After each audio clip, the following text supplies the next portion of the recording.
do some research into like governance security and how to set up governance to be maximum decentralized. And as part of that, we got a grant to find a way to decentralize the Guardian role. And as a short refresher, like the Guardian role is basically what happens here. So this is the RSR governance flow, where basically a proposal passes an RFC phase on the forum, moves to an on-chain poll with a 2-day review and a 3-day voting period, then has to reach quorum, so like a certain amount of people that vote, either yes or no.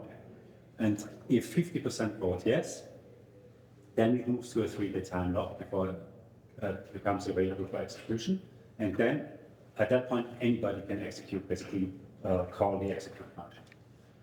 And right here, the Guardian can basically come in, that's an Ethereum address, and call a function that's called freeze. So there's freeze long and freeze short, and basically the freeze function would stop the execution of the proposal. The reason that's there is that if, for instance, a proposal with a malicious time lock, and I had that in the last presentation, for instance, if you take the Beanstalk hack, there was a proposal that said, give $50,000 to the Ukrainian army to help them defend against Russia. The code inside of the proposal was, give all collateral of Beanstalk to the hacker. So, right, it was like a subterfuge, right? And actually this passed for other reasons, but the Guardian, it's like technically efficient enough, could look at the code that's about to be executed, see, hey, there's a transaction in there that sends all the collateral to an address, stop it from executing and the DAO is safe. The Guardian isn't the short pauser though, because it's a separate address from the long pauser. Is there a separate address for the Guardian and the long pauser? Yes. Okay. Yes. Yeah. The Guardian actually can trigger a pause, but like mostly would trigger a freeze actually. And it's like the reason is that it's really just like stopping the execution of this malicious proposal. And at the moment, this Guardian is a multi-sig. For most, like as a default, it's a multi-sig by like ABC Labs and Computer Capital affiliated people.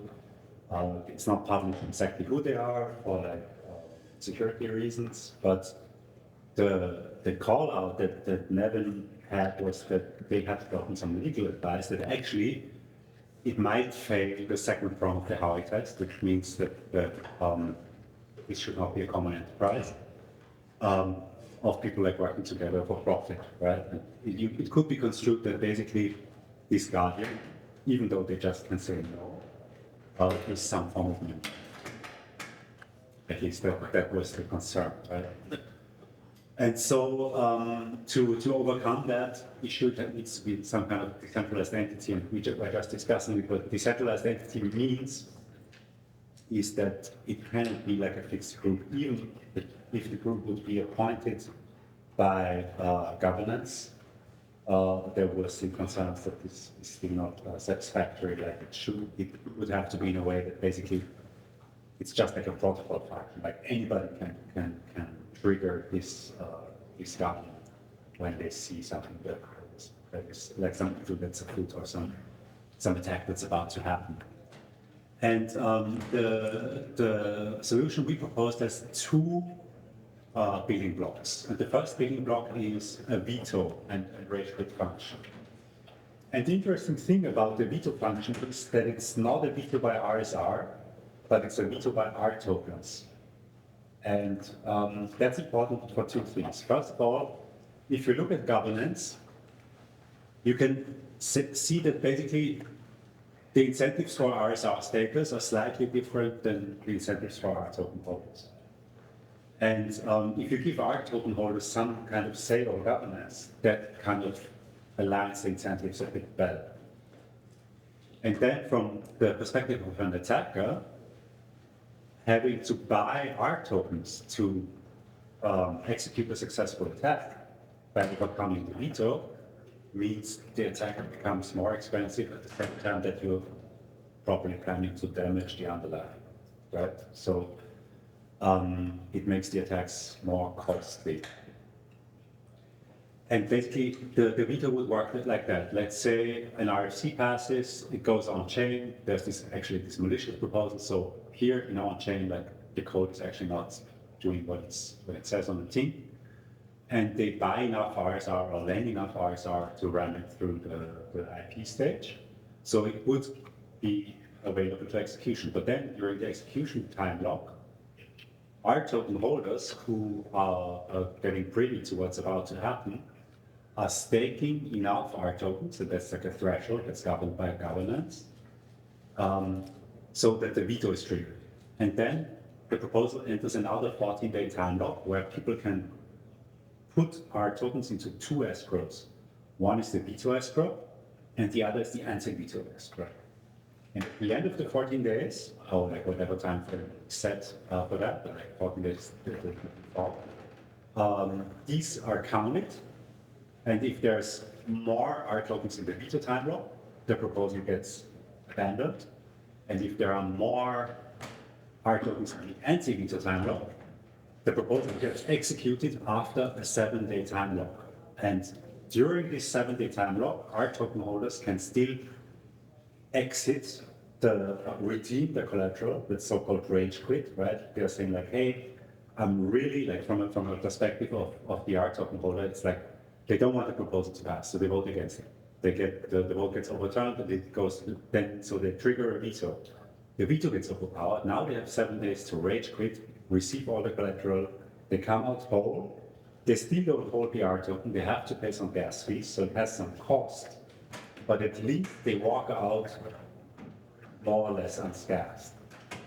I think on the escrow, is there another mechanism you can come up with where an R token holder can vote their token without putting it in escrow? Because for some of these R tokens, we have large platform holdings, and that platform is holding collateral that belongs to the platform users. And so they do represent a large community with aligned interests, but they can't escrow, they can't deposit the tokens. Yeah, that's a really good point. And unfortunately, I find it hard to come up with a system where I can be sure that this is actually there. Like, how would you prove that you have that, right?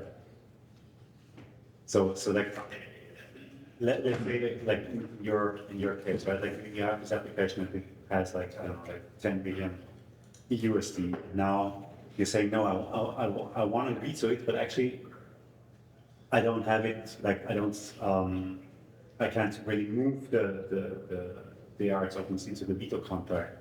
Like, how can I know that you have these tokens? Right? In the case of like my particular community, my platform, they're sitting in a multi-sig where they are locked, like they can't be taken out of that multi-sig. Pretty much without purging the tokens. Okay. Okay. Yeah, that's interesting. That's a good question. I'm going to make a note because that's definitely something to think about. I mean, if there's a way for me to register my multi-sig as voting, and then the thing that counts the votes could check and see what the balance is of my multi-sig when it's counting votes, why would that not be notified that I actually had that many votes? If I could say, this is my wallet during the voting period, and then that snapshot, whenever that vote's going to be counted, see how many of the R token are in that wallet.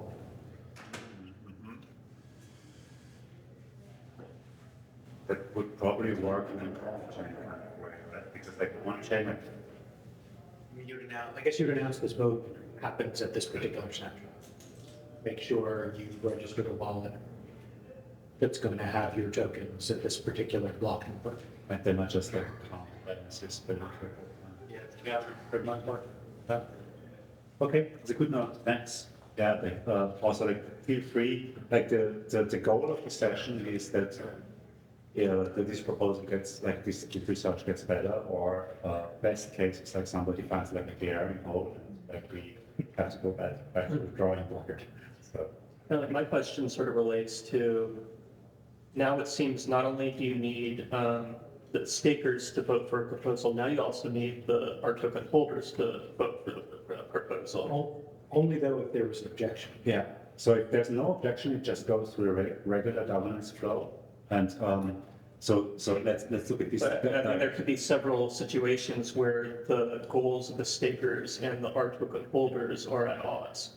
Like there is like the Venn diagram, yeah. Like everyone thinks it's bad, or bad, good, but like there's a dichotomy here. Yeah. And so I don't know if that's good, bad, or whatever, Yeah. but that would make it more difficult to make changes. Just Absolutely, but and I'm going to go into that because that's a really good point. And basically, I think like if you approach it from a systemic perspective, there's basically 4 cases here. You have like a basically benevolent proposal, so like not an outright attack, and then you either have a veto that's also behaving in a benevolent manner. So basically, that's like the usual case, right? You have a proposal like, let's swap out this collateral that has low yield into something that has high yield. Everybody's like, yay, let's go. The proposal passes, nobody vetoes it. Okay, good. I think that's the kind of state of governance that actually the DAO will be in for like, hopefully 99.95% of the time. Then you could have a benevolent proposal, and this is where I think it gets interesting with a malicious veto. So you're saying, hey, let's swap out RAF USDC because he's just paying like minus 0.2% yield to, I don't know, like her USDC, which pays like 25% yield. And I'm really pissed because this is like my main source of income. So I'm like maliciously triggering a veto, right? So how do you defend against that, right? And then basically the other R token holders would have to overcome my opposition. In a way, by depositing more R tokens into the veto for me to trigger that, for me to really overcome the veto, right? Because I was able to acquire additional R tokens during this voting period where they could sort of buy their way by the vote. Yes, exactly. That would be possible, and that's actually the weakness of the system is that you can attack with pure size. You could just like, because for instance, let's say I have a really malicious proposal. Like that's that quadrant. And it says that the proposal will basically somehow drain all the collateral and give it to me. Then there's a veto, and I just like keep minting R tokens in opposition to the veto because I know in the end I'm gonna get everything back, right? Plus whatever's in there and doesn't get rage quit. And here I think is why the rage quit is so important because I know that in the end, I'm going to get out what I predict because I'm not quitting, but all the other R tokens still have, after the veto passes, after I've overcome the veto, they still have 7 days to get their collateral out. So I would only get out whoever's asleep at the wheel and during that 7 day, or like during this whole process of like IP vote 5 days, execution time like 3 days, veto time like 14 days, 7 days. So through this month, he's not aware of this and he doesn't get out. And I'm going to introduce the second part of this solution shortly, which creates another important backstop for that to happen. But it's a really good call out because that's actually what can happen. Like these cases are interesting because this, like malicious veto, it always kind of slows down governance. Right? Like, and so we're discussing, what we're discussing in the proposal is basically introducing some kind of cost to the veto, so it's not free. Like in the end, you don't get the tokens back. And this is probably why the depositing is interesting. But there's a small like anti-spam fee. To be honest, like we haven't seen a lot of like these kinds of attacks where attackers just slow down governments, that kind of like more, I don't know, like hooligan type of behavior. We haven't really seen it. It's probably not worth the squeeze, but I think it's important to guard against it. And I think like some kind of like anti-spam fee that the DAO sets, that says like, hey, if you trigger a veto, it's gonna cost like at least 10K or something, right? Or like, it can be like a token amount, right? And Maybe you get it back. 60%. exactly. Yeah. So be willing to put up, some kind of stake. maybe even if just the veto gets enough votes, you get your seat back, Yeah, even if you don't succeed. exactly. Like if it's 51-49 and you lost, you probably deserve your state back. Yeah. Right? There was a genuine audience. Yeah, that's what I had. That's what I had before. That like you would get it back in proportion to the Oh, voting. uh-huh. But then it's like it gets a little complicated, and then we decided to just like introduce like an anti-spam fee, and then like if you lose, you lose, right? Like that's the risk you should be willing to take, right?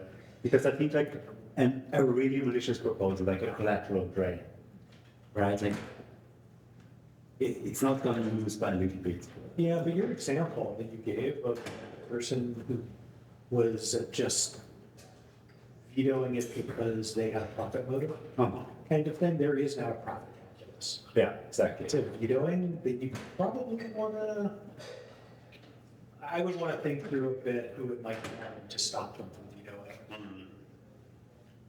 vetoing. Like if you reverse all of this example, where somebody puts a governance action in because they want to take something that's doing really well but redivert it to themselves.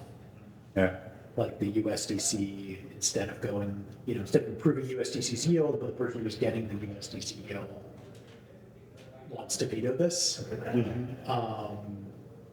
What if it's the other way around? What if, there's somebody proposing switching the basket because they have a vested interest in the basket? So it's not a collateral drain. Yeah. No, it's just like Right. profit. But if everybody who looks at that goes, what a scum, but it's going to cost me $10,000 to stop them, it's not worth $10,000. Like, I don't think you want to set that spam thing in a way that stops an individual from kicking off collective action. Yeah. You don't want to have a tragedy of the commons, Yeah, as they exactly. say, in terms of launching the veto. So that's why I just think maybe there's a threshold, and the veto gets above the threshold, and the person gets their money. So they kind of understand, yes, they're putting something at risk, but if they have a conviction that they'll get their money back, they'll do it. Versus, I have to spend this money on everybody's sport. Yeah. I mean, people can pool the R tokens, right? Like they don't have to come from one source. So they can kind of like spread it around. They can say like, hey, I'm willing to put up 1,000 and risk 1,000, but that's like you other guys have to pitch in, right? Like I think maybe I'm misunderstanding, because I thought what you were basically saying, there's a way to trigger the veto. And then there's a whole veto voting process. both. As So, 2 steps. but like multiple people can work together to trigger the veto. So there's like during this 3-day execution time look, a person can say like, oh, actually, I don't really like the proposal, like you said, right? We're just switching out this portion of the basket because it's profiting you, and actually everybody's going to suffer. So I'm willing to put up like I don't know, like 500 R tokens, right? But I'm going to make like a huge thing, and then like others are like, please, right? And like over the year, maybe I'm down to lose like I don't know, 50,000 in years, like, so I don't like that. So like, I'm gonna risk another 1,000, another 1,000. So hopefully you'll get multiple R token holders to deposit into the veto contract, so you kind of reach that threshold, right? And if there's a huge conviction, like he can of course like put up enough to just trigger it by himself. And then the voting period starts, and then like people can still like pile on the wagon, kind of. Yeah. And then maybe at this stage, if this doesn't get across the threshold, the people just get their thing back, and if it gets across the threshold. And to get defeated, and they're burned. Like they have to like lose this guy. Yeah, that I think makes sense. That's a good point. Yeah.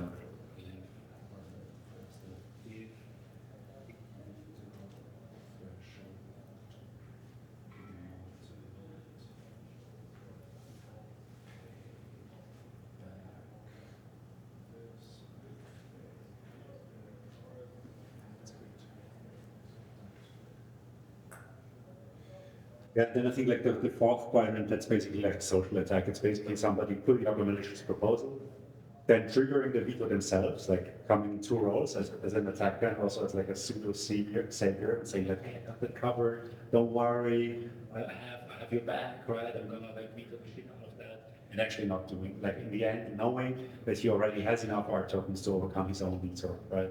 So like a sleight of hand. What would the reason, because you'd have to pay money, whether it's transaction fees or whatever, why would you do that?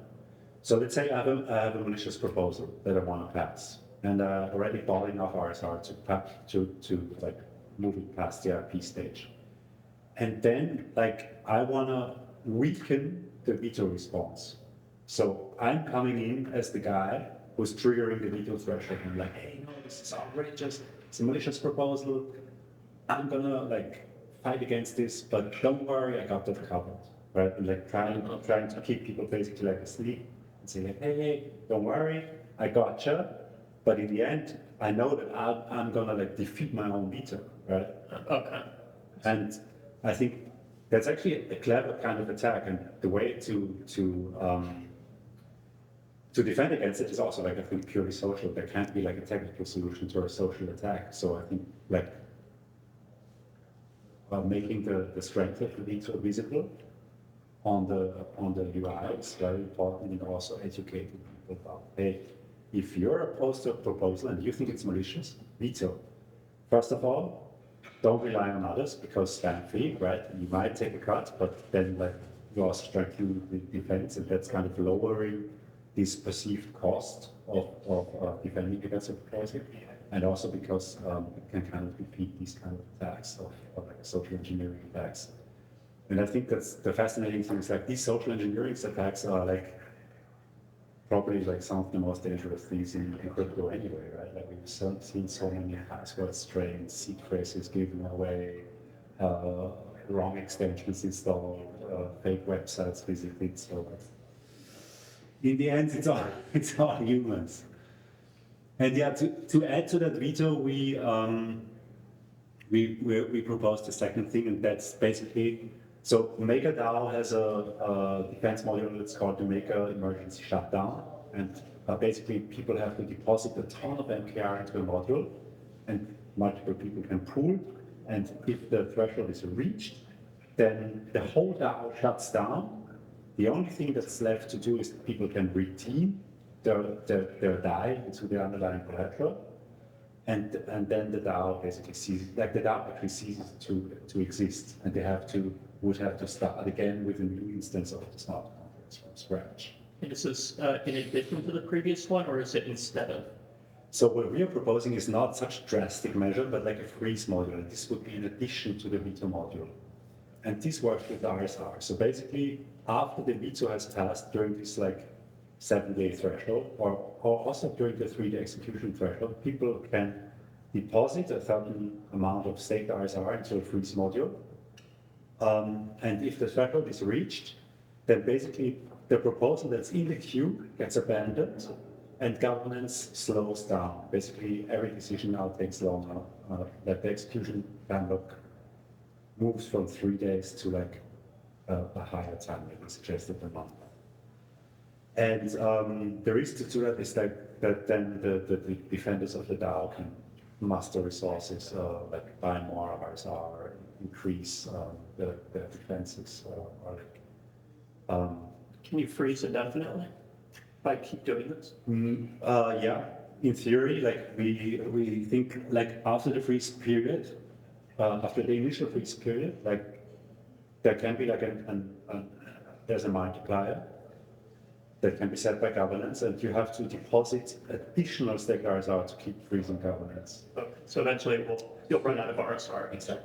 Because again, like this can be abused, right? Like people are saying like, they are like again, the disgruntled, like I don't want my rough USDC that's like buying nice vacations in Hawaii to be swapped out. So I'm gonna like stake RSR to block the execution of that proposal for as long as I can, because I like Hawaii, right? Well, why did you pick RSR for this one instead of RSR? Basically because I think this is basically from what Maker is doing. I wanted this to be the governance token. Because this is, yeah, I think it's the R tokens can veto I didn't want the R tokens to also be able to freeze governance because the veto is already slowing it down.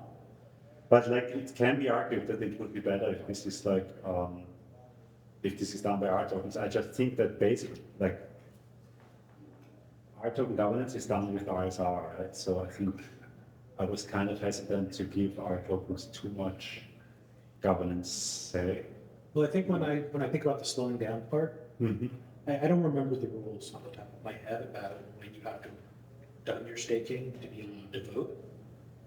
But I'm just kind of thinking like if the idea is to slow things down to give a chance to mount a response by the RSR holders, Yeah. then the R token holders being able to do that. So we could say, hey, RSR holders, you're not paying attention. There's this governance thing happening that's going to make me rage quit if it goes through. Yeah. Why don't you go think about that and maybe vote on it and having a way to slow down? So I'm not saying they should even vote with their R tokens, but if you're looking for a mechanism to slow down the voting process, it might be appropriate to have the R token holders have a way to do that. To say to the governors, hey, we care about this vote, pay attention.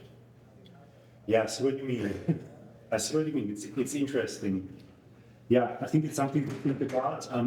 Someone not completely convinced it's the right thing, but I can't put my finger on it at the moment. But I'll take a note to think about it. So isn't it the staked RSR who are passing the proposal in the first place?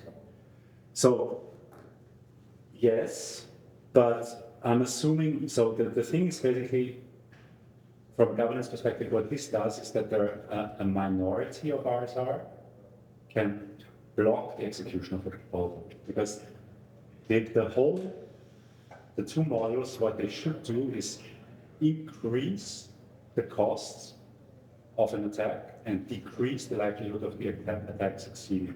This is the loser in the proposal vote. Exactly. Yeah. Or like somebody who's late to the vote, right? Like the vote passed on like a weekend, people were asleep or like on holiday, and then they found out, oh shit, this malicious proposal actually just passed. So I can't vote anymore. And then they can like, okay, that's not a problem actually, because I can just move my RSR to the freeze module and still stop it from executing. If you've already staked it on the proposal, are you able to reuse it on this freeze module or no? Yeah, you would. Yeah, at the moment, because How does the freeze module though end up overturning the vote? That's not shown here. I thought this was trying to keep the vote moving. no, it's not. No, so from a governance flow perspective, this is how it works. The malicious proposal is in IP stage, right? If it gets like overturned in the vote, the DAO is safe. Okay, then it goes to the veto stage. The R token holders can veto the proposal and they can successfully veto the DAO. And then in the end here, like RSR can still come in and say, shit, like everything failed, at least we can trigger the free system. So this is how it works. And then here people can of course react. So this is the flow of how the governance works. And I think what could also happen is that the veto stage doesn't happen, right? Let's say IP stage passes, token holders not paying attention, don't trigger the veto, then the freeze module could still be triggered. The freeze module doesn't depend on the veto being triggered, but it can be triggered here, this 3-day execution time block, or here during the 7-day execution time block after the veto. It's called the freeze module because it slows things down, I take it. Yeah. But what it really is, it's a revoke module, Yeah. right? That's it's basically saying back to square one to the proposal. Right? And this is how I see the like. I think in combination, it's not 100% defense against malicious attacks, but what it does is it makes the attack much more time intensive, much more capital intensive, and in the end, the potential payout is much less because people can rage quit, right? So from the perspective of an attacker, what I'm seeing is, okay, I need to lend a ton of RSR, I need to lend a ton of R tokens or buy or mint them, and in the end, I have to make sure that the freeze module isn't triggered. And in the best case, I'm walking away with only the R tokens that have rate tree. While this is all going on, can I stake RSR and use that newly staked Yes. RSR? That's actually the happy path, right? It's like people know, oh, shit, there's an attack going on. I want to defend against that, so I'm buying RSR instead. Very Yeah. interesting. This is definitely helping us with this, decentralizing the securities law analysis. I Yeah, appreciate that. yeah. Okay, what's that from your team? Yeah, I'm the general counsel. Okay, sweet. Okay, yeah, this week. Yeah, but I think Guardian role has definitely been near the top of our list of things we wanted to decentralize, so. Yeah, I'll send you the presentation, and of course, there's also like a report and stuff, but it's like 35 pages, but I'm happy to. Oh, I have to read it. And then, yeah, just hit me up, Rafael, I'm in the Telegram group, so like if you want access to the presentation or the report, I'm happy to send it there. Appreciate that. Yeah. Thank you so much. Thank you. Yeah, thanks.